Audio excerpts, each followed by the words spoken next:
नमस्कार साथियों, काफ़ी महत्वपूर्ण खबर है संविदा एवं आउटसोर्सिंग कर्मचारियों के लिए। देखेंगे बिहार में अभी प्रखंड स्तर से लेकर सचिवालय तक में आउटसोर्सिंग पे कर्मचारी कार्यरत है विभिन्न सारे विभागों में। माननीय मुख्यमंत्री नीतीश कुमार का साफ तौर पे 28 अप्रैल 2025 को कहना है कि अभी जितने भी आउटसोर्सिंग कर्मचारी हैं सभी को क्लर्क के पद में समायोजन किया जाएगा।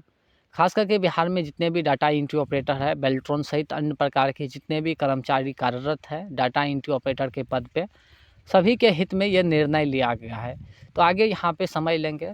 साथ ही साथ आप लोग का गिरिडीह जिला स्थानांतरण को लेकर भी न्यूज आ गया है। आज देख लेंगे पेपर कटिंग के माध्यम से। यहाँ पे स्थानांतरण को लेकर काफ़ी कर्मचारी थोड़ा परेशान थे कि गिरिडीह जिला स्थानांतरण कब होंगे। तो इसके बारे में समझ लेंगे क्या क्राइटेरिया रहने वाले हैं।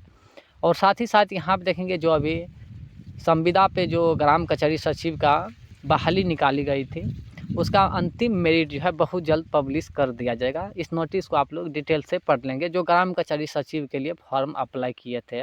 बाकी आप लोगों को कुछ दिन पहले ही जानकारी दिए होंगे जो संविदा पे चालक थे, तो ये लोग की जीत जो है हो चुकी है पटना हाईकोर्ट के द्वारा।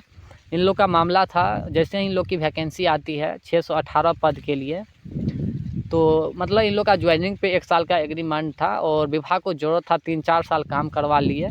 उसके बाद इनके जगह पे परमानेंट कर्मचारी आते हैं तो इन लोग को हटा दिया जाता है। तो ये सभी कर्मचारी पटना हाईकोर्ट में याचिका दर्ज किए थे और पटना हाईकोर्ट ने साफ सुनवाई कर दिए कि जो पहले से कर्मचारी कार्यरत है, तो 1 साल का जो एग्रीमेंट था तो 1 महीना पहले इन लोग को सूचना दे देना चाहिए था कि आप लोग को अगले मंथ से जो है सेवा समाप्त कर दिया जाएगा। लेकिन ऐसा नहीं किया विभाग, लगातार 3-4 साल ज़रूरत था काम करवा के जो है 5 साल के बाद निकालते हैं। तो पटना हाईकोर्ट का साफ तौर पे आदेश था कि जो लंबे समय से किसी भी डिपार्टमेंट में काम कर चुके हैं तो उसी विभाग में उन लोग का समायोजन किया जाएगा, ये संभव है। तो ये चीज़ को आप लोग ध्यान में रखेंगे।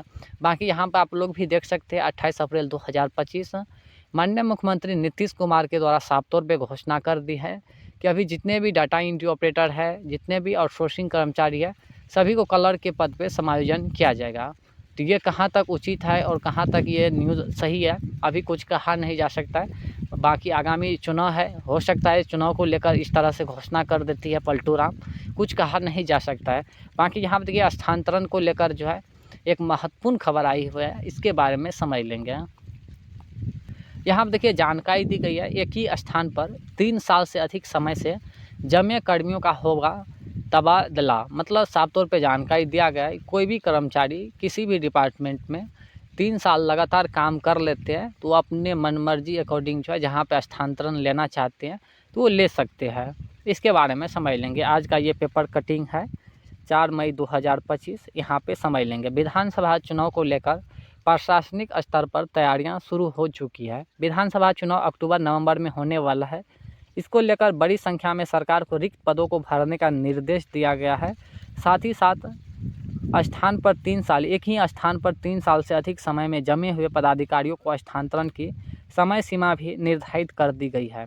सरकार ने पदाधिकारियों के स्थानांतरण का कट ऑफ डेट 31 अगस्त 2025 निर्धारित किया है। चुनाव कार्यों से प्रत्यक्ष जुड़े हुए ऐसे पदाधिकारी को चिन्हित करने का निर्देश दिया गया जिनका जिला के अंतर्गत 4 वर्षों में 3 वर्ष की सेवा पूर्ण हो चुकी है। मतलब आप कहीं पर या भले ही अपने ज़िला में है, अगर आप 4 वर्ष तक वहीं पर काम कर लेते हैं तो आपको भी अपने गृह जिला से किसी दूसरे ज़िला में भेज सकता है। ठीक है, तो ये चीज़ आप लोग ध्यान में रखेंगे। ठीक है, यहाँ पे साफ तौर पे जानकारी दे दिया है कोई भी कर्मचारी किसी भी डिपार्टमेंट में 3-4 साल लगातार काम कर चुके हैं तो उसको एक दूसरे ज़िला जो है स्थानांतरण किया जाएगा। ऐसे पदाधिकारी को चिन्हित करने का निर्देश दिया गया है। सामान्य प्रशासन विभाग को ये जिम्मेवारी सौंपी गई है। वर्तमान में राज्य में एवं अन्य सहायक निर्वाचन पदाधिकारी सहित अन्य पदों पर रिक्तियों के विरुद्ध पदस्थापन करने का भी अनुरोध सामान्य प्रशासन विभाग की ओर से किया गया है। इन रिक्त पदों पर शीघ्र नियुक्ति करने की कार्यवाही की जानी है। मुख्य निर्वाचन पदाधिकारी की ओर से सामान्य प्रशासन विभाग को जानकारी दी गई है कि राज्य में मतदान कार्य के लिए कर्मियों की अपर्याप्त संख्या है। इसके बावजूद जहानाबाद, अरवल और शिवहर जिलों में दूसरे जिलों से कर्मियों का स्थानांतरण किया गया है। इसकी मॉनिटरिंग की जिम्मेवारी सभी प्रमंडलीय आयुक्त को सौंपी गई है। तो ये आप लोग ध्यान में रखेंगे। जो 3-4 साल लगातार एक ही जगह पे काम किया है तो आप लोग को ट्रांसफ़र का ऑर्डर कभी भी आ सकता है और जहाँ पे ट्रांसफ़र करेंगे वहाँ पे आप लोग को जाना ही पड़ेगा। भले ही आप गिरिडीह जिला में है तो दूसरे ज़िला में भी ट्रांसफ़र कर सकता है। बाकी हम कुछ दिन पहले की बात कर लेते हैं, जब भी विधानसभा सत्र चालू था, तो उसमें विजय कुमार चौधरी द्वारा साफ तौर पे कह दिया गया है कि जो बेल्ट्रॉन से डाटा एंट्री ऑपरेटर है, इन लोग का जो है परमानेंट कभी भी संभव नहीं है। साफ तौर पे आदेश दे दिया गया है। अब बाकी 28 अप्रैल को जो माननीय मुख्यमंत्री नीतीश कुमार घोषणा करती है कि जितने भी अभी डाटा एंट्री ऑपरेटर है, सभी को कलर के पद में समायोजन कर देंगे। तो ये कहाँ तक मतलब उचित है, स्पष्ट नहीं किया गया अभी कि बेल्ट्रॉन से जो कर्मचारी है या जो संविदा पे डाटा एंट्री ऑपरेटर है, उनको परमानेंट करेंगे कि कॉन्ट्रैक्ट कर्मचारी को परमानेंट करेंगे। इसको लेकर अभी कोई भी स्पष्टीकरण नहीं है। जैसे ही कुछ फाइनल अपडेट आते हैं तो आप लोग को जानकारी मिल जाएंगे। लेकिन बेल्ट्रॉन से जो कर्मचारी है, तो ये मतलब लगातार जो है अपना उम्मीद लगाए है कि हम लोग को कुछ महत्वपूर्ण खबर मिल जाए परमानेंट को रिगार्डिंग। तो देखिए क्या कुछ होता है। बाकी चुनाव है आगे, और चुनाव से पहले इस तरह के पलटू राम काफ़ी सारे जुमलाबाजी करेंगे पेपर कटिंग के माध्यम से। काफ़ी सारे ऐसे न्यूज़ होता है जो सिर्फ पेपर कटिंग में ही रह जाते हैं। तो ये बात को भी आप लोग को ध्यान में रखना है। पेपर कटिंग को देखकर आप लोग को खुश नहीं होना है, क्योंकि पलटू राम है, ये कुछ भी कर सकता है। जो डाटा एंट्री ऑपरेटर की बात कही जा रही है, तो कौन सा डाटा एंट्री ऑपरेटर को परमानेंट करेंगे अभी कुछ कहा नहीं जा सकता है। जब तक स्पष्ट नहीं कर देता है कि बेल्ट्रॉन के जितने भी डाटा एंट्री ऑपरेटर है, इन लोग को कलर के पद पर समायोजन करेंगे, तब तक किन्हीं को विश्वास की कोई आवश्यकता नहीं है।